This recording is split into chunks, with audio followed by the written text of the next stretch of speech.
We are wrestling. Fire Russo. Fire Russo. I love TNA so much. You know what? Respect. Because, in the same show, they also chant TNA. So, not the same show. Yeah. Same match. So, yeah, exactly. So, like, do you like it or not? That's literally the note I've got written. Yeah. I love that, though. Welcome to Sam's on Wrestling, and this is our TNA, Kurt Angle's first year in TNA's series of reviews. We are down to the third to last one. Next week will be the penultimate one. How sad. And then we'll be finishing off our Kurt Angle, peak Kurt Angle. Yes. It's probably not peak Kurt Angle, but it's Kurt Angle's first year in TNA, his whole first year in TNA. And we have now dawned our way to TNA Destination X 2007. Sam, are you a bit more excited for this show compared to the last ones? Well, I was excited because we've got the X match. Yes. Which I'm Elevation X. Yeah, Elevation X, yes, I'm very excited for. I was a bit, again, the last pay-per-view was rather shoddy. Yes, let's say. And the one before was arguably probably worse. Yes, so my expectations were pretty low. But this was better. This was better. Yes, 100%. and this had more talking points. Oh, 100%. It was a wacky show. We will definitely get into that. But before we get into it, first of all, if you haven't seen any of our TNA, we aren't just doing random reviews. That's not what we wanted to do, really. We wanted to kind of follow a narrative, follow a story all the way through to the conclusion. So if you haven't seen any of our previous TNA reviews on Kurt Angle, go and look at the playlist, go and watch it. We've done all the ones from Kurt Angle's debut match all the way till here. So go and watch those. And also, don't forget to like, share, and subscribe to the channel. And let's get in to the TNA Destination X 2007. It's March 11, Sam. It's 2007. Live. What a time. Still from the Impact Zone. Very clearly. We are not leaving there for a while. 900 in attendance. Still free tickets. Couldn't attract fans. It's not great, is it? It's the JBL Lance Storm thing. Couldn't sell out arena giving away free tickets and free beer. Yeah. Could not do it. Free beer? That's what he said. That was the joke he said about Lance Storm. It was free beer, I'd have gone. To be honest, it's Florida. It's probably there somewhere. 36,000 buys, up from last month, but only by like a couple of thousand. But it's a 260% increase from the pay-per-view the year before. Good figure in Destination X 2006. So technically, growth there. So well done to them. Yes. Congrats. We've got an opening package, Sam. Yeah. The first word on the screen, in fact, the first thing that actually you see on the show is the word fear. Which is exactly what I had going into this pay-per-view. I thought, you know what, I feel really seen right now. I am a bit, it's like getting onto a roller coaster where it goes into the dark, you don't know where it goes, and your mate's forces to get on it, which is basically you getting to do these reviews. Right. I'm like, Sam, I don't want to do this, I don't want to watch what's it, VKM, whatever. I will make you watch more VKM. Oh, no. But then they started throwing up loads of words, and I just thought it was TNA's projection. Fear of loss, like fans. Or money. Fear of failure, like buy rate. Fear of heights, like being the #1 company in wrestling. It's like Dixie Carter's having a nightmare. She just thought, that'll make a great opening package. She see it in a dream, she could just see the words flash up. And then you see Abyss and Sting are still feuding. Sam. Why are they still feuding? That was the first thing I saw. I was like, we're in for it. This is literally like deja vu. Every single time I watch this pay-per-view, I think to myself, oh, have I just done the last one by mistake? That's literally what I think when I'm watching the opening package. Literally, it's the first thing I wrote down is if you'd have taken the video package from the first pay-per-view and then this one, I might not have realised I was watching a different show. What's really changed in the entire storyline? Like, his manager, what's he called? Jim Mitchell. Jim Mitchell's not in this match, thankfully. That's about it. Jim Mitchell is not. That's literally the only change. But he was all over their video package for their match. Sting and Abyss walk so Cena and Orton could run. That's what it is. They are the same thing. They crawled so Cena and Orton could walk. Yeah, basically. I also wasn't expecting watermelons to feature so prominently in an opening wrestling package. I do love a watermelon. I do. There was a lot of watermelon chucking in this pay-per-view. Surprising amount. Just surprising amount. It's like, okay, we get it. It's tall, but stop showing 19 watermelons. Oh my god, yeah. Is a watermelon like a banana is here? It's just you know we get a bunch of bananas for like 80p for like 6. Do you reckon they get a bunch of watermelons on one giant stalk? Well, they come back to it later as well with the 8 Stars and Rider package specifically. It's like, do we not do any promos, lads? Do we just need to chuck in all of the watermelons? Like, we get it, watermelons break. But we're also not falling on concrete. All I'm going to say is I drop a watermelon from my standing position. It'll break. Probably break. Probably. So, yeah. Match number 1. It's another non-title tag team title match. I don't get it. I don't get it. Like, he keeps going to such J mode, he keeps forgetting to put the title match on. He forgets to keep every booking single it. time. No, I don't get it, Sam. Why? I think this is the 4th time we have watched LAX, who are the tag team champions, and have gone this non-title match, which again would be fine if they were losing, but they wanted to keep the titles. They keep winning, Sam, meaning they could just put their titles on the line and it'd be fine. You're a semi-intelligent man. Vaguely. Could you try and explain to me why Russo would actually do that, even if he's wrong? I genuinely actually had to sit down and think. I went, right, let's think about it in kayfabe or whatever. And the only kayfabe I had was that Dudleys are in a feud with LAX, but haven't deserved a tag team title shot. So they want to fight LAX, but because LAX have won every match, Dudleys have won one match apparently, they haven't warranted a title match. That's the only thing I've got is we will fight you because we don't like you at the moment, but you don't deserve these titles. That's all I came up with. But have they done that on TV? Probably not. I do not know. Yeah. So we got this LAX versus the Dudleys in a ghetto brawl. Lads, didn't we do a version of this in the last pay-per-view? Isn't this just beat for beat the same match? Exactly the same, Sam. And then literally, this is when you find out that we've got repeated match number 1 and gimmick match number 1. We will keep a score and a count. Hector Guerrero is shown. That was surprising. And it's like, oh my God, he looks like Eddie. Oh my God. does. That's what Eddie Guerrero would have looked like about 10 years later. Like, beat for beat. It was almost eerie to see him, actually. It was cool. But yeah, again, that was so recent after Eddie's passing as well. But I like the fact they actually got the Spanish commentary involved. Yes. They gave them a bit, because sometimes the English commentators do some angles, which is great. I like that as well. But the Spanish announce team are just always kind of in the corner. Yeah. We go to the use your table. You'll go over there. Their table survived again. They did. Back to back. Yeah. Unbelievable. The streak goes on. The streak goes on, I know. But yeah, it was a nice touch. They're trying to get Hector Guerrero into LAX and stuff like that. Cause no, it's all good with me. I think someone's there going, Conan has just had his hip surgery and he's clearly going to bugger off soon. We need a new leader. So, the plate says Team 3D with Johnny Rods when they come out. Where is he? Where's Johnny Rods?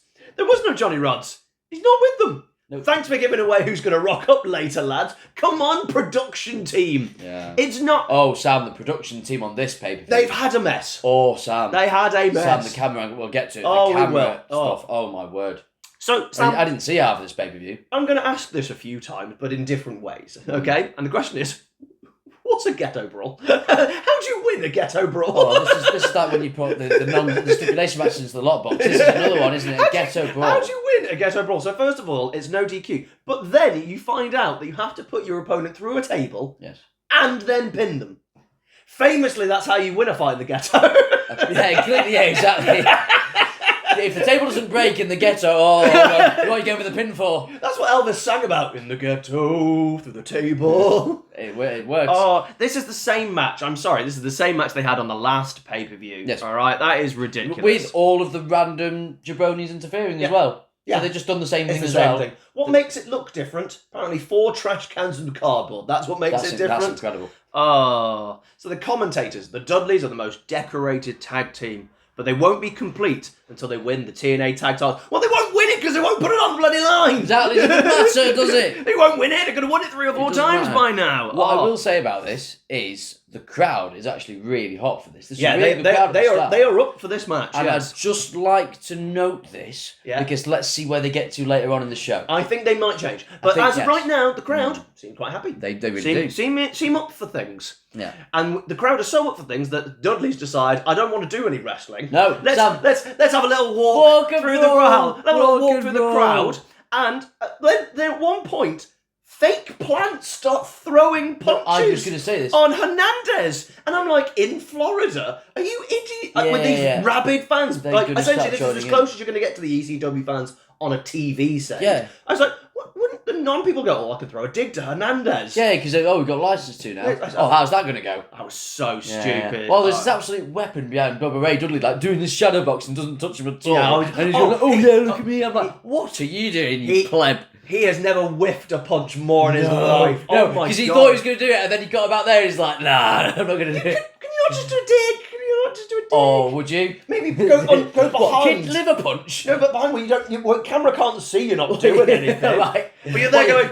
You're thinking of that, do it for the camera. And then, for no reason, Homicide has to sell a water bottle shot to the head. Yes. How often did you eat your mates in school with a water bottle? You know what, Sam? Surprisingly often. Yeah. I did it quite... It was kind of my thing. We used to donk each other. And Do you know, I always did it. Homicide has to sell it like Triple H's sledgehammer. Maybe this means I would be actually quite a high up main eventer in TNA. Maybe we'd have to be... Maybe we've got chins of steel. Yeah, Brits. I just never realised how hardcore I was. We were extreme. Maybe I'm Jacob Fatu and I just don't sell anything. Oh, if you went to my high school, Samuel, we were very extreme. Yeah. Bags were flying everywhere. Have you heard of... This is not even about TNA anymore. Right. Have you heard of, like, cabbaging? Have you heard of that? Tell me about so cabbaging. This is way more interesting to me than this match. So, basically, I never did... I was not someone who did this. I was someone who people tried to do this to. Right. And every week they tried to do this to me. Oh, They did it once. Pull the tie? No, Right. that's peanutsing. That's a whole different thing. So, you get someone's bag, because what you do is you're on the field, you're playing football, Right. and you're using all your bags as the goalpost, Of right? course. So whilst people playing football, what some lads used to do, they'd grab someone's bag, literally open it, empty it into the field, turn it inside out, chuck it, and then someone's bags everywhere, like books are everywhere. Wow. It was awful, Sam. It was awful. That sounds like Vince Russo booking. No, it was absolutely Vince Russo booking. It was terrible. I don't know why I've suddenly thought of that. Yeah, it's really depressing. It was, it happened to me once. I was fuming. But you know what? That's not awesome. But the crowd, this is That's awesome. a good chant. segue, Sam. Actually, no. Only 20 people were chanting "This is awesome" well, because the other 880 can't see jack. Well, you know what? It's nice. It's nice to actually see a lovely character arc in this show. We're going to see the fans go from hot as anything to Antarctica. I've never seen a crowd change Sam, wait for the so Best quickly. match, Sam. Oh, I'm waiting for it. Oh. We're 10 minutes in and nothing's happening. It's a lot of walking around, just chair shots, no spots. And it's at this moment I realise Dudleys can't work. No. They don't want to take any Especially bumps. Bubba doesn't want to take a bump. Bubba is not in the mood to take a bump. Devon takes the odd couple one. I'm not going to take it away from Devon, but Bubba does not want to take a bump. They are beyond checked out. They are. You get that sense from quite a few people. In Yeah, TNA. Not all. Well, anyone who's from WWE, That's really. literally it. That's the thing. No, And- not Kurt, to be fair. I think Kurt's. Yeah, well, he came into work, but Yeah. most people are he was in the middle of his career. The ones who are WCW and ECW people, Yeah. it wasn't great, and it just looked bad.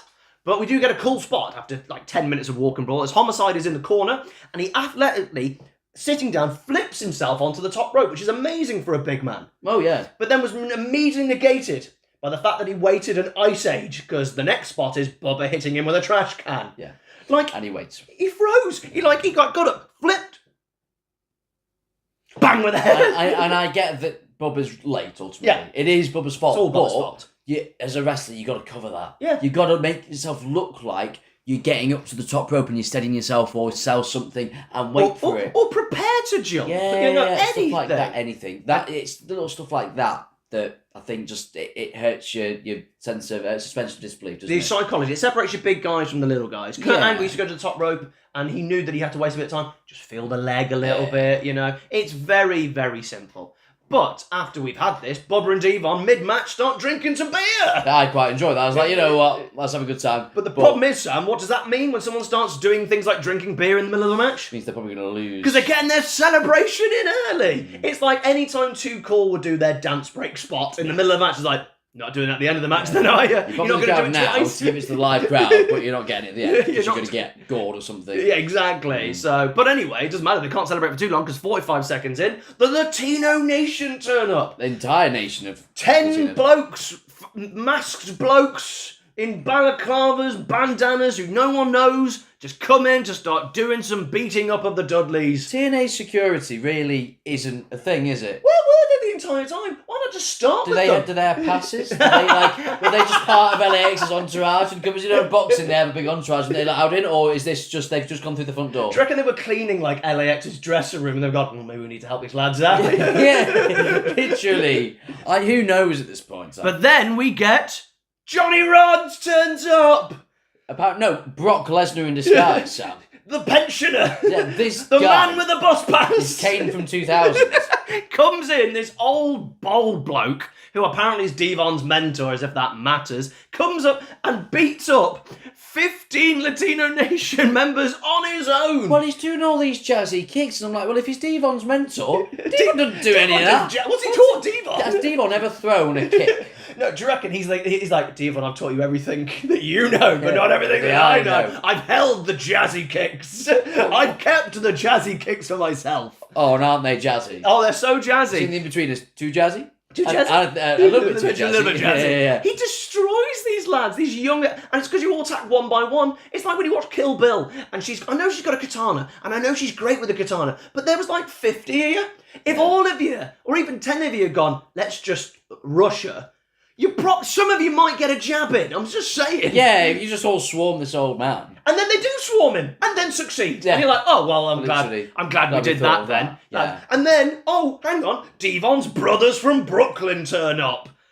What's the 20 more no faces? That's quite a commute from Brooklyn to Florida. That's a long way down the coast. For one little scrap. That's quite a, TNA ain't paying for airfare. Oh, exactly. Is Devon paying for their airfare? Who are these blokes, though? These red shirt stormtrooper nobodies. Literally. Who are these blokes? And they all have a giant scrap, and then they all leave the ring, leaving the Dudleys in control, and they do a doomsday device. Kick out. But hang on, Sam. Sure. Why did they kick out? They hadn't gone through a table yet.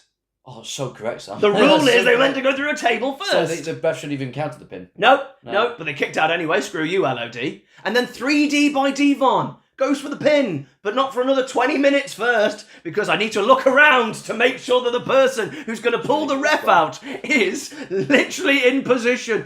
I'm like, where was the bloke? Devon 3D, and he's like, 3D. Yeah.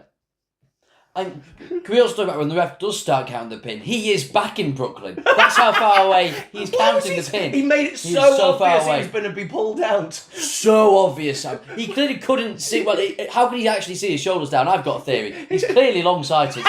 He's clearly long-sighted.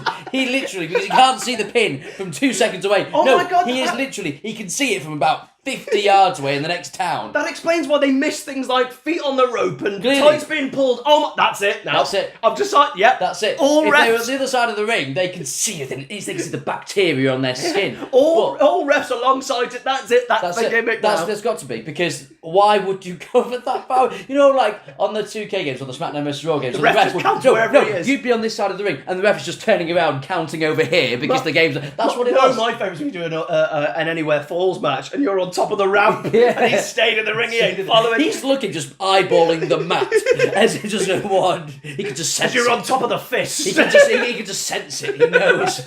I can just feel shoulders. I can hear the lift. But it's a guy called Machete who pulls him out. Not the Yeti. Not the Yeti. The Machete. His brother. Machete. His Latino brother. Yeah. And it's like, hang on. You're a nobody, but you're a slightly more important nobody. You're like Phasma from Star Wars. Oh, don't remind me of that trilogy. The one in Chrome. No, I know. Still jobs out, still useless, but Brienne of Tarth. A little bit of screen time. Yeah, a little bit. And then Bubba splashes everyone. And they all go down. Yes, the classic spot. I hate the bottom pin spot. But my question more is, Sam, go on. Why did none of them get back up again? How much ferocity is it that Bubba is going to... Like, some of you have been knocked over by a gust of wind. Yeah. Turbulence has taken you down. I know Bubba's a big lad. He's a big lad. But how dense are we saying he is? Not mentally, physically, are we saying that he is literally the weight of a car? I don't mind, let's say, the 4 who took him. Yeah. They're in pain. The ones around who might have got a glancing blow, or a little arm, or even, as we said, the turbulence that knocked them over. And they go, I can't get up now. There's the pain. He's pretty, hard-looking, Mexican guys, like, that you wouldn't maybe want to cross in a back. Bubba also took out his own people as well. Well, this is true. He doesn't care about Brooklyn. Well, gravity is indiscriminate. So. Yeah, exactly. Yeah, exactly. Yes. But what I want to know is also, I've watched a lot of rock and roll gigs. That surprises me about you. I have. I've seen them on the TV from a safe place. I was safe place from home. You're not in the mosh pit. No, I'm not. No, safe distance, packet of crisps. Yeah. And a lot of artists decide to do crowd stuff, and they all catch him. And I know Bubba's a big lad, but there's at least 15 of these lads. Are you telling me you can't catch Bubba? Yeah, I wouldn't want to see them at a rock concert. No, you know, imagine. someone like, I know she doesn't do rock, but Taylor Swift goes and crowds like, ah! Just sends a cascade of like 100 people. 1,000 people go down. Sell. Everyone says, this is awesome. Oh, it's not good. Alex Shelley is here now. Why not, I suppose. Why is Alex Shelley here now? There's more people out of the locker room than there are in it. The locker room is empty. Yeah. I've heard of a locker room sellout. But why is he here? I literally, and do you want to know why I don't know why he's here? Because the commentators didn't tell me why he was here. I've researched a lot before this. I didn't want to watch the TNAs because who's going to watch the TNA episode? Screw that. And are they in a room? Does he know why he's there? They never mentioned him beforehand in any of the research I did. They never mentioned it. They never built it. What's going on? Why is Alex Shelley here? Oh, and then Alex Shelley frog splashed Steve on through a table, leading to LAX getting the 3 in 1450, meaning you could have put the tag titles on the line anyway because you won the match. Sam. Yes. I had a lot of fun with this. I had fun realising that I was in for 3 hours of nonsense. So it's literally like you have to just take your wrestling fandom aside and stop trying to be entertained and entertain yourself by laughing at it. This is silliness. Mental. Yeah, it was absolute silliness. I want to be in the room when they're going, and then the Latino nation, and then the people from Brooklyn, Bubba does Splash. Yeah. Alex Shelley. Alex Shelley's not doing anything, is he? I gave the match 2.5 because, quite frankly, Sam, I had a giant smile on my face the entire time. I had fun. It was so awful. There was walk and brawl. There was trash matches. There was no moves. There was 27 lads for no reason. There was a pensioner with a bus pass beating up, no faces henchmen, and I had a lot of fun. I'll give it 2.5. And the storyline has been built up for a while, but not going anywhere. Of them just fighting over and over again. I'll give it 2.5 stars. And just so that's how I do my ratings, by the way. If you're unfamiliar, I do a match rating, a star rating, and a storyline rating, or a build rating, because the problem I have is with Dave Meltzer's, I say 5 stars, is he gives them to good matches.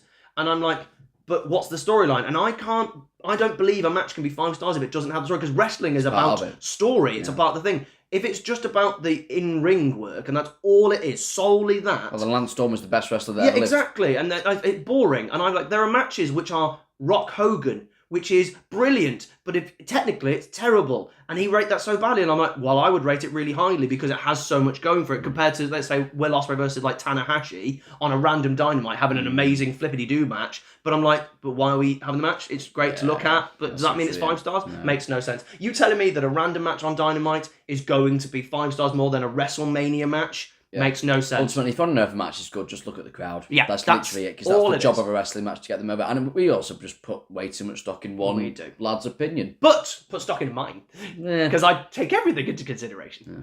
Backstage with Rhino. I am afraid. All right. He clearly really was encapsulated by the opening package. Wasn't he? He was like, fear. Those watermelons. The watermelons. Not enough protein. Yeah, exactly. You know what though? I like the angle of going. I'm scared. He's selling the stipulation. Yeah, I'm scared, and he's not someone who'd usually be scared. I liked it. Which leads you to go, why wasn't it the only stipulation on the card? You literally are only talking about this match, and yet we have 113 stipulations. Yeah. Speaking of 113 stipulations, match number 2. It's a mixed tag team bull rope match. It's a mouthful to start with. Gimmick match number 2. It's rematch number 2. It's Jackie Moore, the former Jacqueline, and James Storm versus Gail Kim and little Petey Williams. Oh, Tom, I hate this theme. No. You know what? The theme itself, I could listen to once and be like, that's fine. I think it was on the last show or the show before. It happened about 5 different times because stuff kept happening, and then the theme played. And I literally, anytime I hear this, I just get the shudders. I get PTSD, so I don't like it. And I don't even dislike James Storm. It's just whenever this theme is happening, I know a bad storyline's happening. Yeah. That's literally what it is. I've been trained to just not be happy with this theme. Oh, the match, Sam. But before we get into the match, I have one really important question. Please. Where is Chris Harris? Where's Wildcat? Where is he? Don't know, mate. Where are you? Because that was the entire reason he turned heel in the first place, if I'm not correct. And literally, he returned at the last pay-per-view. Yeah. Do it now! I don't know, Sam. I don't know. I'm rapidly losing the plot, to be honest. So I'm going to ask this question a lot tonight. I'm going to ask this one this time after asking it with the Ghetto Brawl. What is a Ghetto Brawl? Sam, what is a mixed tag bull rope match? It's a mouthful is what it is. I don't know. It's just basically it's a bull rope match, and then there's two going on at the same time, so you can only watch one of them. And let's face it, only one of them really happened. Before I watched this match, and I know you might think this is hindsight, but generally when I started watching this, I went, oh, we've got two bull ropes going on. One of these is going to be relegated to the outside. They might swap, but I just thought they would just stay on the outside. And it turns out, not only did they stay on the outside, they stayed on the outside permanently. So how does it work? The men are attached to the men, and the women are attached to the women, and that's about it. And then this is when my brain went, oh, hang on a minute. The Dudleys had the same match with LAX the last month. We had a bull rope match at the last pay-per-view as well with Rhino and AJ Styles. Yeah. It's like Russo can't help himself and just put a gimmick in every match. No. And you said to me off camera, I think Russo actually hates wrestling. Yeah. He doesn't like wrestling. He likes himself. So he doesn't trust wrestling just to be good on its own. No. He has to then basically make it all about him because he doesn't think that wrestling fans will just like some straightforward wrestling with some straightforward angles and matches with good wrestlers, which is basically mainly what we want. That's what we want. And a little bit of pizzazz on there. But literally, that's what a writer's job is. You just throw a little pizzazz on top of the already good stuff. And he's literally, what he's done, you know when you get your salt shaker and you accidentally take the lid off the entire thing and all the salt goes in and you ruin the entire dish. And all you can taste is salt. Yeah. And all you know is, this is Russo. Yeah. Russo's just there going, what Vince Russo is. You like this? Yeah. I did that. It's about me. That's what literally it feels it. Yeah. Let's get through this terrible match. Please. Double choke spot. Lads, you're the baby faces. Don't do that. And at the beginning of this match, when they are in the ring, all I'm watching is the ropes to see how quickly the bull ropes get tangled up. That must be a nightmare to wrestle that match. Oh, but anyway, they relegate the women to the outside, as we said, and Gail Kim ties Jackie in the corner. And we get creepy commentator comment number 1 of the night. And it is number 1. Yeah. So she's tied up, Jackie's tied up, and then Gail Kim goes for a chop. Yes. And the commentator, it's Mike TNA, it's a target you can't miss. Lads, seriously. Mike TNA is, more and more I listen to him, and more I read, he's just a creepy old man, and he's weird. Storm ties up Petey Williams by the feet on the ropes, kind of like he's like raising him up, but then he tries to pin him. He's on the ropes, mate! And that clearly wasn't a spot of, oh, we'll make the crowd laugh, because the ref goes to count, and he goes, oh, damn it. Yeah, so he looks like an idiot. Yeah. And then it's at this point you realise that the crowd are silent. And look, that's literally, this is the second match. Look at where they were at the start of the Dudleys match. They were so really hot. Up to it, and look how quickly you've cooled them down. Oh my God, it's just silence. Yeah. And you realise, like, let the women wrestle. That's what they want. They've just been deleted from this match. And you realise we just want Chris Harris, James Storm. I like Petey Williams. He's a good wrestler, but what's he got? What's his character? What's his part in this storyline that I generally can't remember? And we're just carrying on. This match is a complete waste of time. Let's get it finished. Low blow. Second low blow in the night because Alex Shelley did want a Devon. So we're now 2 low blows in 2 matches. Lazy super kick. The laziest super kick in the world. And then that's a 3 for Jackie and James Storm in 8:05. Won't win with the eye of the storm. Refuses to do that. You know what I found is so many pay-per-view finishes on TNA are just underwhelming, and it's like, that's the end after they've kicked out about 1,000 things. Just win with the move. When's the last time you saw in this pay-per-view, like this stretch that we're doing, a finish that was like really hot? And it was like, it was a big tap, or it was a big crescendo, it was a big climax. You actually really make a valid They're point. never good finishes, I think Angle Joe is all I've got. Yeah, and they kicked out of loads of things. That's all I've got. That's all I've got. I hate this storyline. I'll give it a 1. Where's Chris Harris? Where is Chris Harris? The match, because the men worked hard, because literally the women were relegated. Gail Kim put a lot of stock into Petey Williams. Yeah. She's beating up Jackie tied up, and if she'd have just looked up once, she'd have seen that James Storm was kicking the living crap out of it. In fact, he was tied up to the ropes, and Gail's head was like there. Yeah. And everybody just think, I need to help Petey. Yeah. She's just like, I've got Jackie. Yeah. I've done my job. Yeah, come on, Petey. There's a dysfunction in the team. Little bit. I'll tell you what, Gail Kim, I feel really bad for her, both on screen and off screen, Yeah, for this run. Yeah. Because I always feel like when she's given little bits of stuff, she's great. Yeah. She's really good, and she just doesn't get enough stuff to do. She's arguably my MVP. We'll do awards at the end of the final show, and we'll do like a kind of MVP favourite storyline, that type of thing. But Sam, I can tell you this now, though, at the very least. Next month, we will get Chris Harris versus James Storm. Yay. No. No. Sam, What are you doing? The reason I wanted to do this whole first year because of lockdown. One of the reasons is this match. He's locked. Genuinely, you guys know what I'm. If you're a TNA fan or you know about big things in wrestling and you know about the James Storm and Chris Harris match at Lockdown, he genuinely hasn't a clue. He is going to be watching that for the first time. We also get a Dudleys versus LAX rematch. Oh, joy. No. Even more yay. Is this because it's really, really bad? I think that's yes, but I don't know. I'm scared. What roller coaster are we going on now, Sam? One that crashes. It's Smiler, bro. Oh, no. Backstage with Scott Steiner. I was excited to see him. But he's leching off the young interviewer. He's like 40 years old and creepy looking, and she's like this young, lovely lady, and he's like leching and flirting and being really close and creepy, and it doesn't feel like a character thing. It feels like this is what he does before the cameras start rolling. Yeah, it felt really creepy. But then he starts talking. My offense is impeccable. My defense is indefensible, and my love is insatiable. Ask his wife. Your defense is indefensible. So you can't defend your own defense. He's got to know that's bad. He has to know that's bad. He's clearly thinking of words at the time, on the spot, and he comes up with that and he realises, oh, God. My defence is indefensible. He's just leaking goals. Pretty much.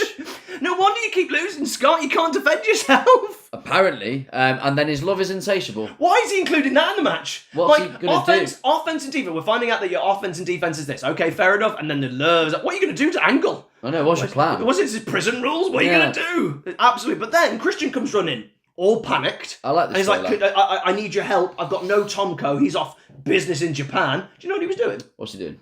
He was in New Japan winning their tag team championships. Oh, okay. Yeah. Do you know who his partner was? Who was it? Go on. Giant Bernard. Who's that? That's Albert. Oh, wow. That's a very bold tag team. That's a big, bold tag team. I like that team. Similar tattoos as well. Have you ever seen the New Japan tag belts? I haven't. Are they? It's them two massive. And they're on YouTube. They generally, when they wear it around their waist, look like it's a belt buckle. That's cool. It's really embarrassing. I don't even know if Giant Bernard can fit it around his waist. So Christian's like, I need your help. You know, we were going to help each other. And Scott just goes, no. Yeah, he kind of doesn't take the narrative strand that Christian gives. We do improvisation. Yeah, we do quite a lot. Yes, and that's the rules of improv. Yes, when someone gives you an idea, you kind of go and expand on their idea. Scott Steiner said, no, it's not raining. What are you talking about?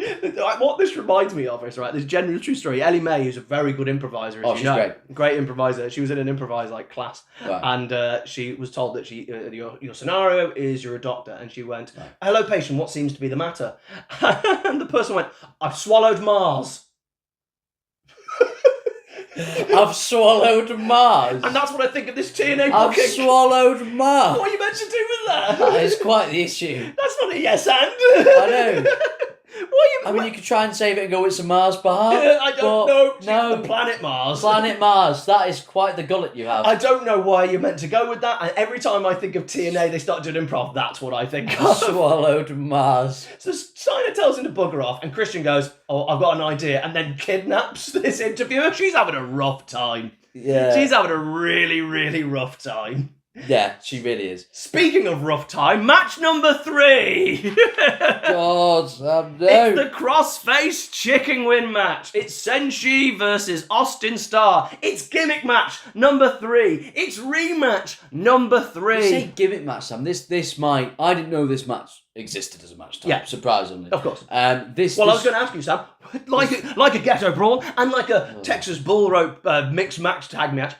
What's a cross-face chicken wing match, Sam? Oh, it's just rubbish, isn't it? It's just literally, this could be one of the worst gimmick matches that's ever existed because you're doing a normal match, right? and then you're just going, we're not going to have any suspension with pinfalls or any other submissions. Kills all Spencer's You've got to get a really clunky and bad looking move that always look bad anyway. It's very like, it's a cuddle. Just struggle your face. Sam, just stroke your face. It's a spoon. It is. You're spooning. Oh, literally what it is. Right, hang on. Match number 3. Crossface spoon match. The crossface spoon match. You're spooning him. It's literally all it is. And that's the thing. And giving him a bit of rub under the chin. Sounds lovely. Scratch. It does sound really nice. Maybe that's why they tap. It's so nice. Yeah. The only way to win this match is to get your opponent in the spoon position and they were to tap out, meaning that pinfalls don't exist, which Senshi forgets about because he goes for a pin almost immediately, showing that he doesn't know the gimmick, doesn't know the gimmick match, doesn't understand because there's so much going on. And there's nothing going on in this match. They're working a normal, X Division, they're decent, but then every 30 seconds they go for a chicken wing. They go for the spoon. And you're like, lads, Kurt Angle doesn't go for the ankle lock in the opening 2 minutes. I know it's the only way you can win, but surely you would try and build up. So it's just constant. We get nothing really outside of just good work between them. Crowd solid. Are dead, Sam. And it's not just dead, it's every time they go for the spoon. Even the plants are bored, Sam. Oh, sorry.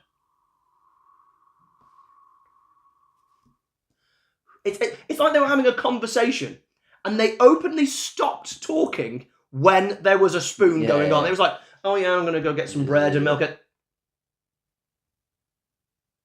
And then we'll drive back from the shop. It's literally like that. It was unbelievable how often they literally were just nothing in this match. It's rubbish. I don't even blame the wrestlers. No, because they were doing good stuff, and then they had to go to the gimmick. Yeah. And it was really annoying. The only one thing I will point out that I thought was really enjoyable was Senshi goes for this kick, and Austin Starr ducks, and Senshi gets his leg trapped into Austin Starr's leg like there, and then back kicks him from behind. That's gorgeous. It's lovely, isn't it? It's really good. I'd seen Caval do it many times on NXT. This came first. This came first. You've got to retroactively go. No, I know. Never seen that before. I can't just gaslight myself. Yes, you can. You've never seen that before. I haven't seen it before. before. What a great kick. What a really cool move by Senshi. No, it is good. It is good. And they keep going for the spoon. They keep going for the spoon, and the crowd don't care. And then we get a Backlund run in. And so the least effectual running ever by the way. No, he runs in. He makes a difference. There's just nothing. No, about 10 minutes later, you could have waited for 10 minutes. Do you know what it was? Because all the lads in the tag team match at the beginning kept being late, he was there going, I'll show you professionalism. Yeah. I'll get there on time. He's doing the reverse. Punctuality. He's doing the reverse Papa Shango. He's getting there way too early. Like, he nearly turned up before the match. So Star's got the spoon on to Senshi. Senshi's feet are just about under the ropes. Yeah. It's not clean, and Backlund very politely tells the referee, Senshi's under the ropes. Ref being short-sighted. And ref being short-sighted. He Yeah. hadn't seen it, you know, and we've missed it, obviously, it's a long-sighted ref. So Austin gets up and starts complaining rather than just put him in the move again. Why do people just get up and start moaning? You're like, put him in the move! Yeah, back in the move. Exactly. And let them counter. But anyway, he complains. Senshi puts on the chicken wing, the old spoony spoon. Star has a lovely massage and taps out from the gorgeousness enough, meaning Senshi wins in around 11 minutes 10. Sam, I came to this series of pay-per-views thinking I was going to get those crazy mad-paced X Division matches that I remember watching, and then realised they're going to start happening pretty much the minute we stop watching. Oh, joy, right, really. Sorry about that. Yeah, great, because that's funness, and that's what I was expecting. And we started to get it with the Christopher Daniels and Chris Sabin, and I thought, okay, good stuff. And then they just go away from it. And this is awful. This is awful, because these guys can work. I gave it the match 2.5, because every time they got to work, it was great. But then, and I reckon, if you took away the spoon, probably a 3-star match, above average. But every time they kept going for the spoon, it just killed the momentum, killed the crowd. Yeah. And the storyline, I gave it 1.5, because there is no story. This sucked bad. I've never missed Kevin Nash more. And we'll say that now. Because he's not on the show. I'm gutted. He's my boy. I know. Kevy. Literally, he would distract me from the show, which would greatly increase my enjoyment of the show. In the same vein, I think if we watched this together, because we watched this separately, we'd have more fun. Yeah, we would have much more fun watching it together. We'd probably have less notes. We would have less. That's why we don't do it. It'd be very difficult to review after you've already done. We'd almost have to live it. Yeah, exactly. But that's what Kevin Nash was to me. He replaced you in that void. He literally took the piss out of the show with the so that I could enjoy the show Black more. Mamba splash, exactly. Hurricanrana. I miss Kevin Nash, and it showed, and Scott Steiner wasn't enough to replace him. Yeah. Post-match, though, Austin Starr puts Bob Backlund in his own spoon, and Bob Backlund finally sells something. Finally excited that actually he got some comeuppance, it feels like. It wasn't Super Backlund. Actually, yeah, exactly. But then he literally gets up and, just no-sells it. Well, maybe that's where Austin Aries got it from. Yeah, maybe. Yeah, maybe. Well, guess what, Sam? We'll see these guys again at Lockdown anyway. Yeah. Backstage, JB is with AJ Styles. You stuck your nose in my business months ago. That's the problem, AJ. I've forgotten why you lads are feuding. Why are AJ and Rhino feuding? I've forgotten. Tell me, Sam. Right. I've forgotten. Basically, you'll know better than I do because it's fresher for you. Ish. Right. So basically, AJ and Christopher Daniels are having a bit of a barney. A bit of shove. Daniels hadn't quite helped AJ win his match. I think it was against Christian or someone. Oh, when they were on chair patrol. Yeah, exactly. And the patrol didn't work. They were having a bit of a squabble. And then Rhino comes in and is like, lads, don't fight. Because basically, I fell out with my friend and it was very sad and we basically destroyed each other. And then AJ didn't like that. And here we are. This is as bad as when Kane and Chris Jericho had a 6-month feud because of spilt coffee. Yeah. This is the level that we're talking here. And it turns out that AJ, being all confident, did an open challenge for this Elevation X, which was answered by the man he's in an immediate rival with, who hates heights and is scared. Makes no sense. Why not just book the match? Why do you need to pretend to do an open challenge? Well, come on, also, what happened to the idea of having a feud where you had 2 or 3 matches and it ends at the gimmick? It ends. They've had 2 gimmick matches already. Like 5 or 6 of them. It's just non-stop. And I wish I'd got to see... And I like Rhino, by the way. Yeah. I just wish I wish I'd gotten to see AJ against some more opponents that he could really... We've had a bad run of AJ Styles. Yeah, we've had a bad run of AJ he's one of Styles. them pissed off. I'm looking forward to the most in this kind of story because I hadn't really seen... AJ will wrestle other people next fight. Great, good. Rhino is also included. Oh, okay. Ring, ring, ring, ring! Help me, they're in my house! Help me! Help me! Help me, they're on my telly! Sam, can I just go to the loo and you do this part? Yeah, go on then. Yeah, I'll do this. I've got this. Right. Everyone else did. Yeah, fair enough. Right. It's VKM versus Christy Hemi's mystery team. Yay! It's mine and Baby Sam's favourite storyline. Oh, they have microphones. No, they have microphones. Sam, I need help. What is it, Sam? How's the strip club working out for you? How's the strip club? What strip club? That's what Billy Gunn says. No, it isn't it? If you're going to be misogynistic, at least get it right. This is bad because I thought, okay, Christy's going to cut some kind of promo, and they immediately interrupt. So I'm like, where's immediately? She dread. She didn't even say a word. Sam, the dread that I get. I'd rather walk over hot coals than actually have to watch the entrance. And it's not even what happens, it's the dread of like, where's this going here? I would love to, I want to show you our first ever video when this happened and the excitement and joy you got. I was one of those. And now we are here. And he's saying things like the pimple on my ass that won't go away. Let me show you. I don't know what men would work for a woman. This is awful. Like, who's enjoying this? And again, she's the heel. Yeah, this is meant to be a baby face. Are they both heels now? What's going on? Road Dogg's just awkwardly there, like... She has to go at him, and Road Dogg's like, I didn't say it. I'm literally standing here. I'm just getting a paycheck here. The Sam, crowd this is awful. Are silent. The VKM has become death. Yeah. Get them off my screen. It literally is. You know, even the commentators hate this segment. Yeah. You can tell, like, literally, they're taking the piss out of it. Oh. And you know, Christy has a little line where she's literally like, is that it? Like, I'm literally so bored of you. And I'm like, I'm bored of them too, Christy. Oh. Like, I'm really bored of it. Like, regardless of the misogynistic stuff, which is even one thing, which is bad in its own right, I'm actually so bored of it because it's even if you think it's good, right? Let's just do those mental gymnastics. Mm-hmm. You're just doing the same thing anyway. Oh, it's repeat. All the time. So there's no progression in it anyway. It's god awful. Why do we... At the production meeting, do we not go, actually, lads, this actually is a bit rubbish. Let's can this. Things can be canned, you know. Yeah, you can put an end to it. Well, the thing is, they started a new story. That was the thing. But we've got a mystery team. Maybe we've got something. And who does Christy Hemi bring out? WWE's Heartthrobs. Rebranded the Heartbreakers. They got an anti-pop. The crowd somehow gave them negative noise. Yeah. They somehow took noise away. It was like a black hole. It was a vortex.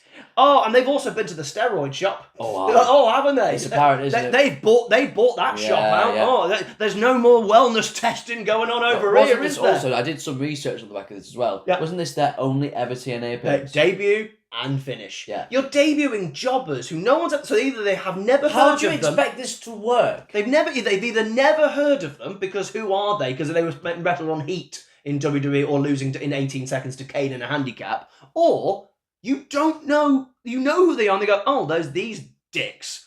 Like, they suck. When you write this... Yeah. You obviously went, okay, surely, even if you're jaded or whatever and there's politics going around, you think, okay, as a booker, I've written this. I think the crowd, hopefully, are going to react this way. They're going to like it because of this. What part of this entire segment do you think the crowd are going to enjoy? Like, bringing in the Heartbreakers, who are such an unnoteworthy team, against, a team that, let's face it, the crowd aren't really reacting to. Taking less bumps than the Dudleys. Yeah. Why should TNA fans enjoy this? And do you know what was even crazier is this match kept going. That's what was insane. So first of all, Sam, do you have anything before the finish? No, I've got nothing Sam, to mention. This is the most unremarkable match. Well, other than Christy. Let's talk about the one thing that happens. Low blow number 3 is attempted by Christy, but she hurts her arm. By the way, even if what happens, I don't think you'd hurt your arm that much. No, you're just going to go, well, that's a bit... And also, if you've ever been hit with a box, it still hurts. Yeah. I played cricket. If you get hit in the old jubbly lovelies by a cricket ball... Well, cricket ball's a bit different than a low blow. Yeah, but it's coming at force in close range. No, agreed, but cricket ball's different. Even still like be a bit... And Billy Gunn is wearing a cup. He takes it out and demonstrates it, and then shoves it in her face. I forgot about that bit. She is earning her 150 grand paycheck. Yeah, Do you reckon Gail Kim asked for that? That is a nice little thing to remind yourself of. She is earning some bank, at least for Christy, because she's getting humiliated. Why are we doing this? And then Lance Hoyt turns up, and we get creepy comments. Commentator number 2. I've just seen in my notes, Sam, we've missed something, Sam. At the start of this match, you know what the TNA fans are chanting? Go on. You're all men. You're all men. Did you not see that? No. They were all chanting, you're all men, and even the rest of the kind of going... I couldn't clock what they were chanting. So it was either your old men, or I think it was your all men. I think it's your old men. Yeah. You're either way old men. But I thought because the entire point was that we're supposed to get some women on. But Lance Hoyt carries Christy off, puts her over her shoulder like that, and the camera is right up there. Right up there. There's the one camera shot they actually get. The only camera shot, and Mike Tenay, great camera work. Gee, come on. Yeah. Don't mention it. So Christy's gone, and that's the finish, right? Nope. They work a normal match for another 5 minutes. Sam, this may have been longer than the 2 out of 3 falls match later in the very close. Card. They do a pump handle slam, 1, 2, 3 by VKM, while Billy Gunn's just on the hard cam in the way. The veteran, you think he would have an understanding, but they don't care. No. They are out of their head anymore, blocking the view of the hard cams. They have to change the camera, and they get out in 9:07. The story I'm giving 0, and I'm giving 0.5 for the Heartbreakers really trying on their debut. They gave it a real try. They actually tried to wrestle. Yeah. This is awful, and I don't want to talk about it anymore. No, I'm with that, Sam. It's awful. We're back with Christian, with the kidnapped interviewer. Oh, it's Abyss. Who's put him in there? He's still in there for the last pay-per-view. He's been transported round. To me, it just looked like he was a scolded child. He's been put on the naughty step. That's what it is. Maybe he has Jim Mitchell going, until you learn that I'm your meal ticket, you will be in the box. How is his meal ticket? He's got a contract with TNA. I don't know. This is nonsense. Oh, don't include him in this rivalry. We've already got other problems. No, no. And he gave him a picture. I really enjoyed this. I just love it. I'm pretty much going like to Abyss. Christian is amazing. Yeah. Never pinned, never you submitted. You are my friend. You're my friend. I kept your secret. Yeah. Hang on, wait. I gave you a picture of me, and I kept your secret. Do you have a van and some sweets? I mean, what's going on? Yeah, a little bit. What's going on here? He's just there with candy going, come on, Abyss. Yes. Defend me. My van. And he agrees to help. Yeah. Maybe. Maybe. Match number 5 for the X Division Championship. It's Chris Sabin versus Jerry Lynn. It's rematch number 4, and it's a 2 out of 3 falls match. It's gimmick match number 4. We have had 5 matches. Yeah. 4 have been a rematch, 4 have been gimmick, and the one that wasn't was a surprise mystery team of jobbers. Oh, yeah. That's where we're up to at this point in the pay-per-view. That's literally it. And you know what? At least I think to myself, okay, 2 out of 3 falls, it's the X Division. You think we're going to get some pure good wrestling, all right? But they don't give them time, and the the X Division champion gets just pinned by a normal move, clean in 5 minutes. Oh, we'll get to this. Right, so first of all, they dubbed this as age and experience. Okay, very good thing. Versus immature vanity. They're not comparable. Yeah. You're meant to say, like, youth and exuberance or youth and cockiness. You can't So say all young people are vain. immature vanity. That's not a good wrestling that's- trope. isn't it? He's the champion. He's beaten him already. Well, the audience are young people. Oh, so anyway, this is just a series of really good wrestling. We actually get a good wrestling match. So first of all, we have a gorgeous Hurricanrana, then a tilt-a-wall backbreaker. Beautiful. Fight in the crowd. Gets a bigger reaction than 3 of the matches tonight. Yeah. There's a fight happening in the top corner, and the refs and the referee and the wrestlers are like, they were like, what's going on? What's going on? Yeah, maybe we put in a sleep hold and just let that die down. Yeah. That got a bigger reaction 100%. Than what was happening in 3 of the matches. Well, we love a walk and brawl, don't we? Oh, having a big walk and brawl. They had a real one. There was no kayfabe in there. Exactly. Oh. Yeah, that was actually I was far more entertained by that, to be honest. I was as well. I was interesting going on, yeah. Gut check, right in the gut. Thanked Mike today. Yeah. No And then we get a jumping, spiking tornado DVT by Lynn, and he goes 1-0 up. Now I know it's a normal move, I actually kind of like the move, but it's not a pin in 3 minutes. Yeah, and that's what it was. But then Jerry Lynn does some weird dance celebration that I assume is mocking Chris Sabin. I assume Sabin has done it, but A, I've never seen Sabin do this dance, and B, let's say he does. He did it for a while. Yeah. He danced for so long. I at one point thought he was going to put on a bucket hat and some shades, and Scotty Toy and Grandmaster Sexy were going to turn up. It was ridiculous. I know, but it's as soon as this fall happened, which is what I was predicting before this match, is this is going to be really short, is it? Yeah, and they always are. Lynn clothesline Sabin into the crowd, and then springboards over the guardrail into the crowd. That's wow! Spot of the night. Spot of the night might be just spot of the whole whole TNA run that we've done. That was awesome. It was like a throwback to ECW. It was. Absolutely fantastic. These guys do have great chemistry. Their speed, their counters, the crispness. You can't talk about everything because there's so much that they actually do when they get to us. Remember the last one? He just beat up Jerry Lynn for ages and it was slow and boring. Here, because Jerry is on offense, it's quick and it's moving. It was a joy to watch, and this is what it should be. And they got the crowd focused on the match by wrestling. Yeah. No other anything was going on. What a novelty. They did that. Yeah. That was all they did. Powerbomb. Roll up by Sabin. Feet on the ropes. Steals a fall. Levels it at 1-1. Okay. Didn't need the ropes. Lynn didn't struggle. He wasn't going, oh no, I can't get out because you're pinning on the ropes. Lynn didn't move. Yeah. Lynn just died. He just went, I'm taking the fall. Bang. Cradle shock. Kick out. Screw your finisher. Yeah. Sable goes to hit. We got a tornado DDT. Yeah, literally. Can't kick out of that earlier, but can. I don't know. Sabin goes to hit Lynn's finishing move, but counters into white noise. I will not call it anything else. It's white noise. I call it Celtic Cross. And then someone who isn't obviously Christopher Daniels wearing a Sting mask turns up Sting and distracts Lynn. Yeah. And a cradle shock again. Sabin wins 2-1 in 13:30, so it went 4 minutes more than the tag team match.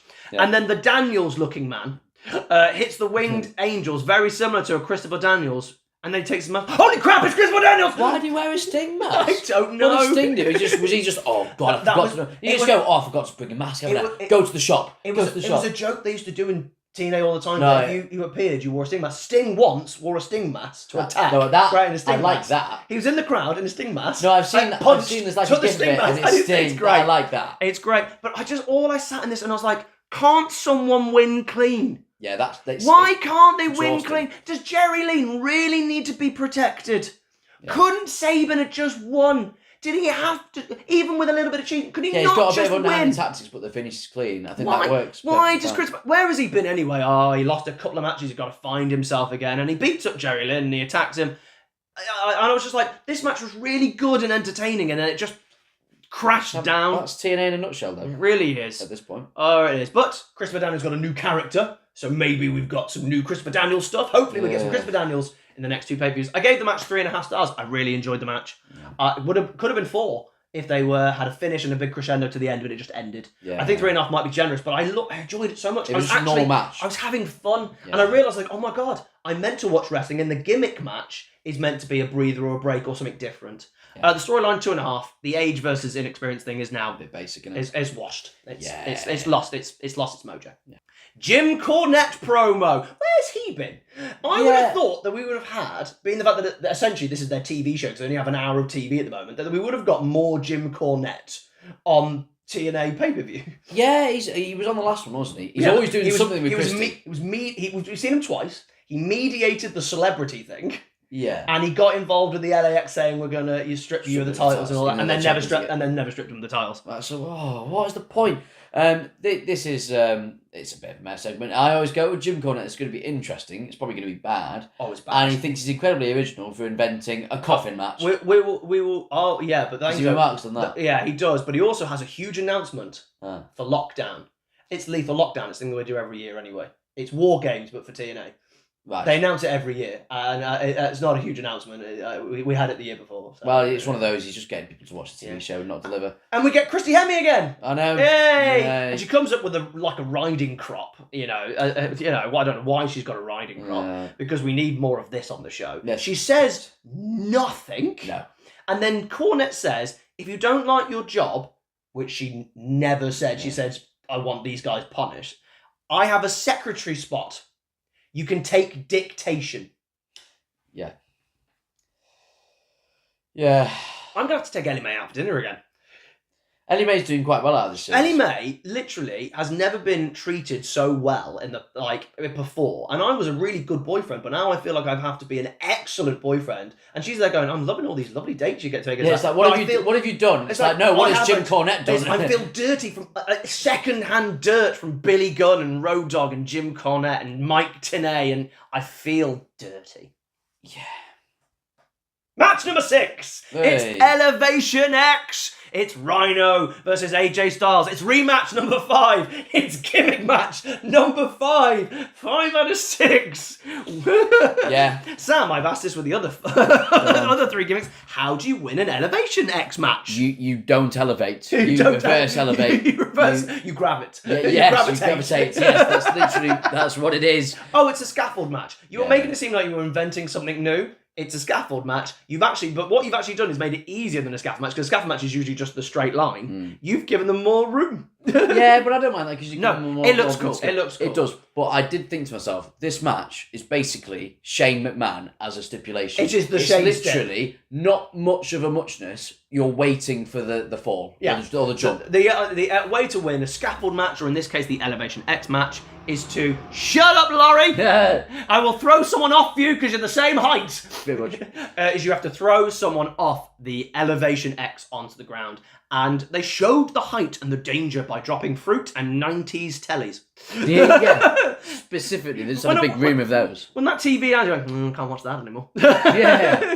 It's the fact that TNA had to put in a massive order of watermelons somewhere. They had to get a lot of stock of watermelons. I reckon it was 2 watermelons. Yeah, and they just repeated it. It's the same shot, I swear. Sam, what is the issue with an Elevation X match? Before you even start watching it for the first time, what is the problem? Well, I mean, you've got to get up there in the first place. So which is a problem. I've got 2 issues. Right. One, there's only so much you can do because you are so limited. Beyond limited. And let's be frank here, Sam, this is very dangerous. I was going to say about the danger later on, but the other problem is you probably know who's winning before you get anywhere going. It's not Rhino. Rhino's not taking that fall. Well, did you know, as I watched a Stars podcast with Chris Somblier, apparently Rhino was supposed to lose this match. And AJ went, no, I should be taking this. I can take it much better than Rhino can. Imagine. It's Russo. I think Russo's doing it as a, you lose. You lose. No one will expect it. It's like, Russo, this isn't a game. Yeah. This match. You take that fall. This match is super dangerous. And we know it's super dangerous because of the plant praying in the crowd. I did kind of like it though. There were so many plants. Yeah. This was the greenest show ever. We got plants fighting. We got plants crying. This is carbon neutral. This show is a great show, man. Really it's so green. Yeah. Would you trust TNA to build something safe? No. Because I was thinking this. I was like, if I'm AJ and AJ knows TNA very well and going up there, how much you trust in that structure? It looks rickety. But I will say it was fine. It seemed fine. Yeah. It seemed fine. You won't know until you're up there, but how much did they spend on building that? 8.5 minutes. I reckon they had metal. No, I mean money. Oh yeah, 8.5 pence. I reckon they had metal behind. Yeah. It's one of those the theme parks that are like just on the beach. Like, or the ones that travel around. That's what I mean. And you've got to hold on to them. I'm like, I don't trust that at all. So, babyface Rhino cheats by beating him up on the ground before going up. It's an Elevation X, lads. You're meant to go up, and then you realise, you can't do much, so you're going to do some stuff underneath. Yeah. And then AJ just climbs, he gets to the top, Rhino climbs. He then shakes the stanchions. Rhino looks all scared, and then he it's like a child on the monkey bars for the first time. He's like, I'm not moving. No, I would be the same, Sam. And this is when I felt this looked legit dangerous to me. No, it can't not be legit dangerous. No, harness. Like if you fall, and you generally could fall, that is career ending, and if not worse. And then AJ spits in Rhino's face, and that fires Rhino up. Sort of. He doesn't come running over. He kind of slowly walks you're over. being arsed, Sam, because would you? No, but I mean, if you're going to do the gimmick of, I'm now firing up, he says, and he's not going to go run it. They do punches, and then AJ dives out the way, and Rhino does the, whoa, whoa, whoa, whoa, whoa, whoa. I love it. Like, in real life, people don't go, whoa, whoa. No, but they're playing to the crowd, aren't they? You know what, Sam? I actually really enjoyed this match. Yes, I did too. There's an actual, very real tension, and don't get me wrong, I did know. It's real tension that you're not meant to have, but I'm happy to watch it once. Yeah. And don't get me wrong, because I did know the finish, so I knew no one was going to fall. But even I, knowing the finish, was a bit nervy. Yeah. So I can't imagine watching it live, and you don't actually know if this doesn't go wrong. Well, we do know that the girl at the front, our famous redhead girl, she was also she wasn't unless she really is a plant and she's there at the front row every time to be a pretty girl because TNA is just full of Florida fat men who are wearing WWE shirts. That's all it seemed to be in the TNA crowd. Yeah. Not a great crowd for, let's say, diversity. No, but I don't sense it was ever going to be. AJ then hides in the steel structure, which I like, but you're then going, isn't AJ meant to be like the cocky one? This is meant to be his match. No, because he doesn't need a breather. It works because Rhino's gained confidence, and now AJ's lacking confidence because Rhino's kind of coming at him, so he hides him. I thought that was actually really good, and you get the crowd involved. But the problem is, Rhino does a real piss poor job of getting the crowd involved, because like they're telling him, and he's like, but where? Yeah. And you're like, no, have you not seen Jake Roberts in WrestleMania 6? Point! Yeah. Point! You point! And that's what, and he did a little bit, but not great, and then he finally finds him. They were playing hot and cold, weren't they? Yeah, it was literally hide and seek. Colder! Yeah. Finally, Rhino points in the right place and goes to choke AJ, but he gets a rake in the eyes, and then AJ goes, now I can come out. Now that I've vaguely touched an eye, no, because Rhino's star blinded. It makes sense. You're being harsh in this match. Styles then signals for the Styles clash. Imagine. I have never seen a move. You know what? Fair dues. I've never seen a move I have expected to be hit less than that right then. Yeah. That was not happening. But AJ then has white powder. We don't need a gimmick on top of a gimmick, lads. No. You know full well this is going into your face, and there it is, straight into AJ's face, and then we get the worst gore in history. Yeah, but what do you expect, Sam? Fair balls for doing a gore. Doing a gore, they did. And I tell you what, when he was riding up for it and thinking, oh, blimey. Good camera work. It was the first time they did good camera work. And you can't do anything other than that gore up there. Yeah. And even that up there is still risky. Yeah, and then AJ rolls out of bed. Forgets where he is. Yeah. Imagine waking up, you've had a really big night out, and you're somehow woken up on the elevation X. She's like, whoa. He rolls and he hangs, and then Rhino mildly kicks him, and AJ takes a huge back bump. Oh, yeah. No wonder he wants to retire. And Rhino wins in 12:40. Sam, we had a good Rhino AJ match. I was happy with it. It was really entertaining. Yeah. I really enjoyed this. I gave the match 3.5 stars. I thought it was really fun. The storyline's pants. I gave that 2.5. They got a little bit up to, they kind of really elevated the story, but it's still pants. They can have 6 out of 10. Now, please stop feuding. Stop feuding. What did you think, Sam? You enjoyed this, yeah? I enjoyed it because it's one of those that could end at any moment. There's clearly suspense. Real suspense. Pardon the pun. But I did enjoy it. I thought they actually did a good job of the psychology of it, and they sold it. And I just thought it was all right. And then AJ gets taken off on a stretcher. Sell it. Yeah. Puts over the match long. Yeah, great. Yeah. Match number 7, not a rematch. Hey! It's Kurt Angle versus Scott Steiner. Video package. Steiner explains he was going to sign with TNA. They signed Angle instead, leaving him high and dry, and that works for me. Yeah, great story. Really simple. Nice. Going, oh, you think you're better than me? I'm better than you. They paid for you, and you know, but they still signed him. So they did find the money somewhere.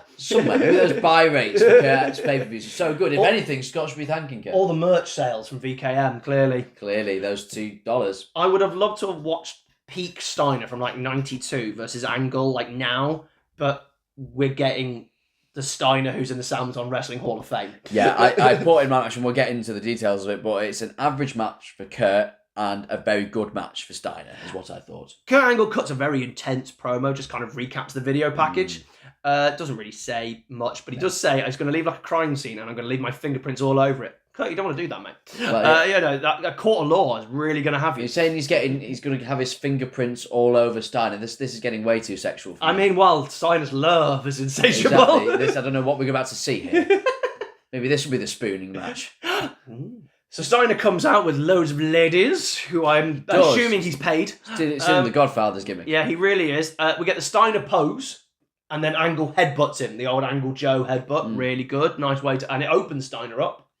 And then we have rest holds 3 minutes into the match. Yeah, it's not good, is it? 3 minutes. Steiner is gassed already. It does test the theory, can Kurt Angle wrestle a broomstick? Yeah, a muscly broomstick. No, because I reckon a broomstick you can go all night. Steiner literally physically is tired. Yeah. You have to do it with a fan that's running out of juice. That's what you have to do. And who is very juiced. Oh, the juice. Yes. That's what Kevin Nash was talking about. The juice. he's found Sanjay Dutt's juice. Steiner has enough energy, at least, to get up for 3 Germans. Yes. And then Steiner responds with a belly-to-belly. Awkward angle slam that Steiner completely sandbags because he's too tired now to get up. I got up for the 3 Germans. I'm not getting up for your angle slam. Yeah. Kick out. Screw your finisher. Ankle lock. We are flying through this match. We're about 6 minutes in. We already are ankle locked. Countered Steiner recliner, which doesn't sound like a finishing move, a more a comfortable chair. Doesn't again. A bit like I've got you in the Steiner recliner. Lovely. Oh. Where is Senshi? Come on, Senshi, come on. I'd love a massage chair called the Steiner recliner. I'd love a It also just gives you lectures on maths every now and then. And gives you a cross-faced chicken wing. Of course, yes. Of course. Steiner is so tired, he doesn't even run to the ropes. He can't even run the ropes. He just holds onto the ropes. Angle, being clever, runs at him and Steiner back body drops him over the top rope. I'm pretty certain that was not the plan. Really not. Steiner with an angle slam of his own, and Angle lands on the back of his neck. He got so high. It's not a belly-to-belly, Scott. No. It's not a high angle slam. You've got to bring him round and land him on his back. Ow. Yeah. Ankle lock again. Scott gets to the ropes, and Angle pulls him back. That's a rope break. Yeah. No, because then once he takes him off, then surely the hole's legal again. No, you've got to put the move back on. Oh, I thought No. It was fine. No. You have to break the hold, and if you've not broken the hold, you are still technically being counted out. So technically, I don't know. when people pull them back, they haven't touched the ropes, so they pull them back. If you've got the ropes, you have to break the hold. See, I never thought that was the thing. I thought that was perfectly allowed. No, has to break the hold because that's the hold what's called a rope break. Yeah, but he's not on the ropes anymore. Yeah, but you pulled him off, so you cheated. You're not meant, so you have to actually release the hold. Genuinely, it's a really annoying thing. Anyway, Scott then places Angle on the top rope, sets up a top rope belly to belly. Angle does a sunset flip. And Someone did not want to take that. Doesn't want to take the move. No, he doesn't. Does he? Hold. He's been dragged into the abyss. He's like, no. And then the softness of the landing when he gets the. It's like watching, you know, you go to like a kid's sports day, but it's not a real sports day. It's the one where they like do a pencil roll on a mat. It was. It's the slowest. He came down like a feather. Yeah, he floated so gently down. It was elegant. That's why when Angle took a there he is. There he is. Good shot. Scott! I killed him. I didn't think I'd commit murder on this podcast. But there we go. And that's the finish. That was the finish. Just la la la la la la. Literally. And then can we just say how much Scott Steiner sells afterwards as well? He clearly knocked him out. He's out cold. He doesn't like get up and go, oh, I was, it's leverage and stuff. No, he just lays there. It's like that's how gassed he was. This match, Sam, I'm sorry, sucked. This is really bad. But it's still 2.5 stars. That's how good Kurt Angle is. That me going, this sucked.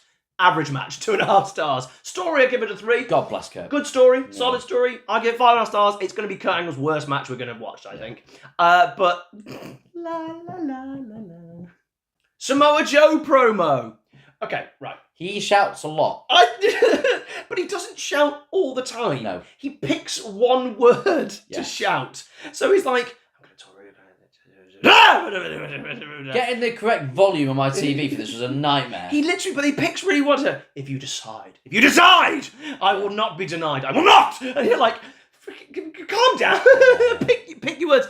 I didn't actually listen to him. I got so distracted Yes. by his promo style. Joe's a good promo, but I never think now. he knows how to deliver it. And I think it's now that he's kind of relaxed Yes. and not trying. This felt like he was trying. To be intense instead of just feeling it and letting it come to him as, you know, as he's saying the words. Yeah. Yeah, that's what it was. It was a bit iffy. Yeah. But that's kind of just all TNA, really. Speaking of iffy, match number 8. Oh, It's rematch 6. It's this. gimmick match 6. I struggled here, Sam. It's Sting versus Abyss in a last rights match. Sam, I've asked this many times before with a bull rope match for a tag team, with a chicken win match, with a ghetto brawl. What's a last rights match, Sam? How do you win a last rights match? Sam, it's a coffin match. It's what it is. That lowers down, but not during the match. The coffin has a run-in in the match. And just kind of goes there and is like, right, I'm here now. I'm ready to be entered, ultimately. Which, again... He's entry number 3 in the Rumble. Yeah, exactly. And then, also, we'll get to the finish as well, actually, because it's not really... Sting doesn't really win. Yeah, we'll get through this match. By the rules. A last rights match is a coffin match, but instead of putting the coffin to the outside, they have it raised above, and you have to ask for it to come down, and then you put your opponent in the coffin. My first question is, why are they still feuding? Why? The video package, I swear, It's not I developed. couldn't find a difference from the last pay-per-view. If you would put this one on side by side, I genuinely would have thought I was still watching the last one. Yeah. They say nothing new. Why are we having another match? Okay? So, I've just clocked the ring. Here's the first thing I've done.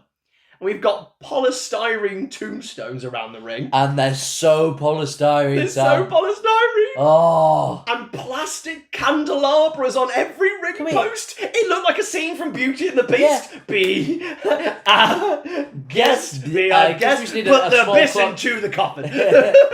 Can we infringe on Undertaker's gimmick anymore, lads? We've got all the stuff from his Titans Run, all the candles. You're doing a coffin match. You've got a tombstone. Oh, I mean, basically, we've just ousted Paul Bearer, or discount Paul Bearer from Wish. It's not good, is it, Sam? Yeah. Match has started. Where's the coffin? Literally. Where's the casket? Yeah. And the commentators realised this and went, could you show a camera angle, please, of the thing above? And it shows a platform, not a casket. And you're like, oh, it's up there. How's that going to get down there?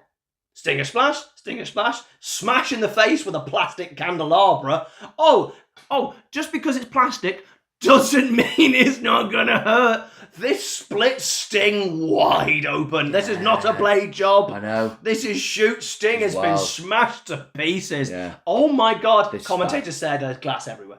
And then, after that, so we've had 3 moves. The casket comes down, the lights go blue. It's like Sin Cara. Literally. And then we get my favourite chant as it's coming down slowly, like the dove from above. Best chant go. The best chant in wrestling history. Fire Russo. That starts off really quiet and then slowly builds. Now imagine if you have no idea who Russo is, or you're not, you're not privy. You must be going, I don't get this chant. Yeah. But oh my God, I've never heard a chant I've never heard a chant about a writer before. Yeah. That is astonishing. That's and it's ironic shameful. because Russo wants this all to be about him, and funnily enough it is, just not in the way he wants. Oh my God, Dixie Carter is furious about this. Really? Because I'd love to know the And backstory. said, and went, if I ever hear a Fire Russo chant again, someone will be fired. Won't be Russo. Someone? Not the one that we're chatting about? All I'm going to say is, we're going to get Fire Russo chants again. Yeah, good. So, anyway, delighted. let's finish off this match, right? Abyss tries to close the casket on Sting, who blocks it. Abyss brings out one of the tombstones, and it looks heavy. He souls the heaviness of it. He really, really acts it, and then Sting later on, whoop, and you're like, Sting is built different. And you realise these veterans are just so lazy in TNA. Sting, Billy Gunn, and people like that. You're going, you are so lazy. You got Abyss is doing this. Clearly you had a chat about this, because you're going to use it later in a spot. And Sting's just like, whoop. And you're like, if you can pick up that easy, not gonna be that painful. No. Not going to be that It's painful. not hard then, is it? Oh, it was so easy. And then you realise this casket's quite large, and it's now in the middle of the ring. And TNA's ring is quite small anyway. It's not the 20 by 20 with the corners cut off. It's a 16 by 16 with the corners cut off. So it's tiny. So these lads are working in a postage stamp. There's a reason why all coffin matches have the coffin outside the ring. Yeah. It's just basic, isn't it? It's so easy. And then baseball bat through the tombstone onto Abyss. And you're going, ow, that's surprisingly painful. And you're going, I wonder why it's surprisingly painful. Because he hits him so hard in the face. Yeah. He hits him so hard. It's rough. Choke slam by Abyss onto the casket. TNA chant. So, do we like it or not? Russo Do we like it or not? Yeah. Is it the casket coming down that needs fired, but the casket match we're grand with?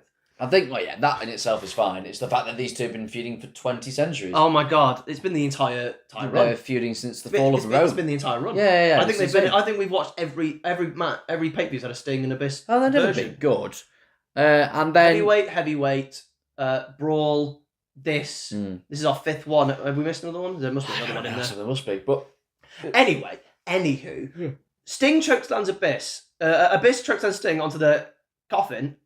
Breaks the coffin. Looks great, but breaks the coffin. So, what do we do now? You've ruined the match. Yes. You can't close the match. The coffin is now not functional. Because you bought a cheap one. You've not bought one with a very cheap coffin, You bought 2 separate ones. You brought one where you see the person's body, the whole thing. You brought one where, like in a hotel, you've got 2 single beds and you push the beds together. That's what they've done with the coffin. Well, they bought it from coffins. Coffins are us.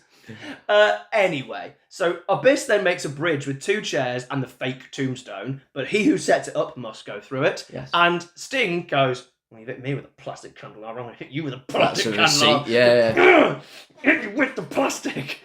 And then Sting just puts Abyss in the casket and somewhat closes it in 9:51. You say somewhat's being generous. And when I say somewhat, their lids are vaguely near them. I think Abyss can breathe. I think he's got a bit of air. He's not won the match. Yeah. The coffin is not closed. You have not closed the coffin. But then Sting lays on top and it gets raised in and they're going, Sting, oh my god, Sting's going, screw that, am I staying on this? Yeah, exactly. Bye! Yeah. I am getting off. See you later. And then Abyss gets raised somewhat into the air. And the only good thing I'll say about that is that's took Abyss out of the Christian match. Yes. And that's very clever. Sam, what did you think of the last rights match? Well, I don't want to answer this question. I thought it was god awful. The Sting bleeding actually kind of picked up a bit because it was quite interesting. I was like, that plastic it's that bad. Candelabra shot's ridiculous. Yeah. It's the same as all Sting Abyss matches. Incredibly underwhelming, and Vince Russo decides he wants to be the main character, and I just really enjoyed the coffin breaking. I think these guys did the most you can possibly do. Yeah, I didn't blame those two. I gave them 2.5 stars because they did everything they could do in this match. Their match previously with the cage was way better, and they should have just finished it there. And I get the storyline 1.5. It's just getting lower and lower and lower. Stop feuding. They will be in the same match next. It's main event time in this long video. There's a lot to talk about in this video. Every match had a talking point. There was no just, we'll let it go. That's what you can say about it. Yeah, every match we had to talk in detail. It's Christian. It's Samoa Joe for the NWA World Championship. Quote Christian in the promo package. I expected him to be wearing a grass skirt, mumbling gibberish, and peeling bananas with his feet. 2007 is a long time ago, lads. It is a long time ago. 18 years, it is a long time ago. And also, he knows Samoa Joe anyway. Like, it's not like Samoa Joe's new, so the comment has no logic regardless. It's just... And that's why. It's so offensive. Yeah. It is so offensive. Like, this is up there with the stuff they were saying about Chrissy Hemme. This is really bad. And I'm surprised from Christian and the main event feud, because... You don't need to use that for this. You don't. I was like, oh, great, so this is what we're doing. You know, we're going to go down this route. And then Christian doubles down later on because the Great Muta turns up for some reason, which is elements of the Muta's here, but we need to, we've got to use him because he's here, but you're not going to put him in a match. If you want to be famous again, you can hang out with me. What's he doing now? Delivering takeouts? Mm-hmm. Jesus. And then Christian watches the Great Muta spit green mist, but not at Christian, onto some lockers.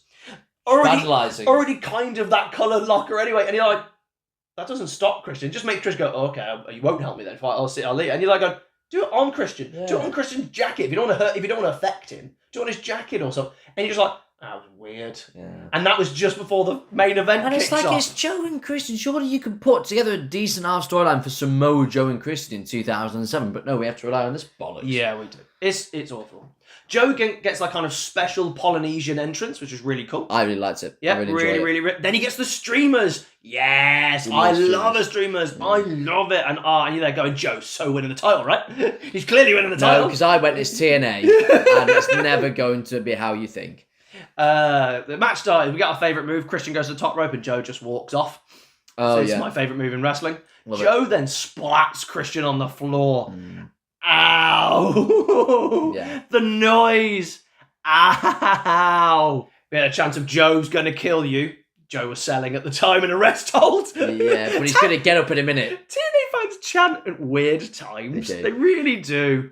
We get a muscle buster counted into an inverted DDT. Wow. Lovely. Absolutely really pretty. And then Christian crossbody from the top rope, but Joe inzaguris him in midair. I love this. Wow. That's my second favourite spot. Because it's his knee that connects as well. It looks gorgeous though. Oh my god. Yeah. Then we get a great example actually of the experience of these two. I know what you're about to say. There's a clear botch going on in the corner. They cover it. Christian's going for some sort of power bomb. Joe's hanging on. He doesn't want to take the bump either. He's watching Scott Steiner and go, write that down. I like that. They both just kind of collapse. It's a fail spot. And Joe just immediately starts putting the boots in. Yeah. Straight away. Great. Clearly he's meant to be the one hit or something. And he's copped out of it. He's like, I don't want to. Yeah. And then Joe goes back and they don't go back to the spot. And I like that. Don't go back to it because it makes it look so fake and just accept, no, that spot's done. Yeah. Let's do something else. We're great wrestlers. We can do something else. I love that. And again, that is the difference between the last match and the first match. It really is. Yeah. And then we get Joe's very famous sequence that I just adore. Joe goes for a powerbomb, turns it into a Boston Crab, turns into a crossface. I love Joe's offense. It's always so interesting. Yes. This is why he's your main eventer, and this is why WWE missed out by not getting him now. I actually don't mind WWE not making him a WWE champion. I don't mind because it's 10 years later and Joe is not the same. This Joe is a main event level talent. Yeah. And he would have been all over that main event. I just wish we got the Joe of now with the promo and the Joe of now of this time of wrestling. You would have had a main event. No. Spear through the ropes, but Joe's feet hits the ropes and he goes head first. That is a gnarly landing for Joe. I was watching it and going, I think he just saves himself, but he puts his hand up. I think thankfully because he goes for a dive like that, and it was that. But it didn't look great. No. Joe is in the ring. He's in control, and Christian goes, nah. I'm leaving this. He goes to walk out, and who stops him? The TNA jobbers. Hey. Not the random. At least they're not faceless. But what's Christian going? Oh no, jobbers. Just attack me. DQ. Yeah, right. I would. What are you gonna do? Well, they throw him, and then they do throw him. They throw him into the ring. I honestly, being TNA, I thought he was going to get a DQ. Yeah, I thought he was. Yeah. And they throw him in the ring, and then Joe does his move, does a slam, goes for the pin, and where's the ref? Well, no, tell you, Sam, he needs to go 10 metres away to count the pins. He's long-sighted. It all makes sense. And the camera doesn't pick it up because the camera doesn't know where he is either because the referee, for some reason, is trying to get rid of them. And you're like, lads, he's put Christian back in. They're going to leave. You didn't need to do that. No. I was so weird. It was really good. Shocking ref. Anyway, the referee gets punished anyway by Joe kicking him in the face. Which, fair dues. We nearly went an entire TNA pay-per-view without a ref bump. Nearly. We were so close. It was 2 hours and 43 minutes without a single ref bump. All the refs were doing a great day. They were fit, they were free, they were long-sighted, but they were fine. Yeah, exactly. Kick to the face. So then Joe goes for a dive, but Christian hits him with a steel chair, copying the Jericho Benoit spot from the Royal Rumble 2000. I mean, it was 7 years ago. I think we can do it again. Fair enough. Yeah. Muscle Buster, kick out. Shouldn't have kicked out of that muscle buster. Yeah. Kicking out of that was a babyface move to kick out of that. It was indeed. That doesn't make any sense. Why? No. Why? You don't get to the ropes. Get to the ropes. Don't hit the muscle buster. No, put your feet on the rope. Yeah, something like that. Put your feet on the rope. Yeah, because he's counting slowly anyway, and I get the refs count slow because he's been knocked out and Joe kicks him. Wake up. Wake up. But don't kick out of the muscle buster. You're right, it's a babyface move. Heels shouldn't kick out as much as they do. No. Then we get a coquina clutch, low blow number 4. So we have 9 matches and half have had a low blow. Yeah. Great. Clutch again, but Christian rolls through, puts his feet on the ropes, and gets a 3. And Christian wins and retains in 17-10. First of all, I was shocked he won. I was genuinely shocked. I thought this was going to be a Samoa Joe coronation. They were building up that way, and they'd done another screwy finish. Clean. then other things. I did right. but At we get least screwed. there was no interference, But there was and no. that was actually well, quite we refreshing had to the see jobber. a heel We be had a smart. jobber throw, but No, we I had mean, like, no interference. shenanigans on Christian's part. Actually, I can at least respect that. But what a match! It was What this a match. this was possibly the best match I've seen in this. I run. think so. It's got my Really equal good. highest match rate. With Angle Joe. I gave it a 4. I think Yeah. it's as equal to Angle Joe. I gave the storyline a 3. It could have been more because they actually have a really good heated rivalry, but then just Christian's xenophobia really is just disgusting. Yeah. And we close for the evening. Sam, TNA Destination X. What are we on? What do we think? I felt that this pay-per-view was both better and worse Yes. than others. It's the bad stuff I had just complete apathy towards at this point. I think because I've been so desensitized to it and I've just seen a lot of it. But I thought the good stuff was actually really good. And that main event does help it a lot. It really did. And the X match. The X match was good. The Elevation X. I thought there were some really good matches. Some fun brawls. There was just too many fun brawls. I needed 3 more wrestling matches. Yeah. You know, that was the thing. 3 gimmicks or go with the 1 of Elevation X. The overall pay-per-view, if you add all my scores up and divide it by 9, with 9 matches, 4.5 is what, which is put it, I believe, second on this TNA run. And I would probably say, probably I about think you can right. argue that. But, and that is the end of our TNA run. Thank you very much for joining us on this long video. There's so much talking points in this one. We had more fun. But we're going to have even more fun.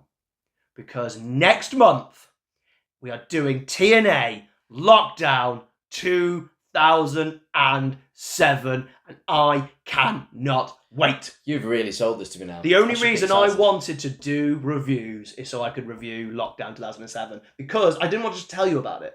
I needed you to experience it. Thank you very much for joining us. What did you think of TNA so far in this arc? If you haven't watched it, go back and watch all the other ones. Please don't forget to like, share, and subscribe. What do you think of these TNA shows? They're all on YouTube. So if you want to go back and watch them, they are literally all on YouTube for free. So go and watch them. Thank you very much for joining us, and we will see you next time because we are Sabs on Wrestling. He's so close. He's so close. I don't prep him for it. He's nearly there. Maybe by the last show. Because I thought you were going to do TNA wrestling again. Yeah, or not. we are wrestling. Nearly. I'm building for the payoff. Oh, well, you mean like Vince Russo doesn't? Yeah.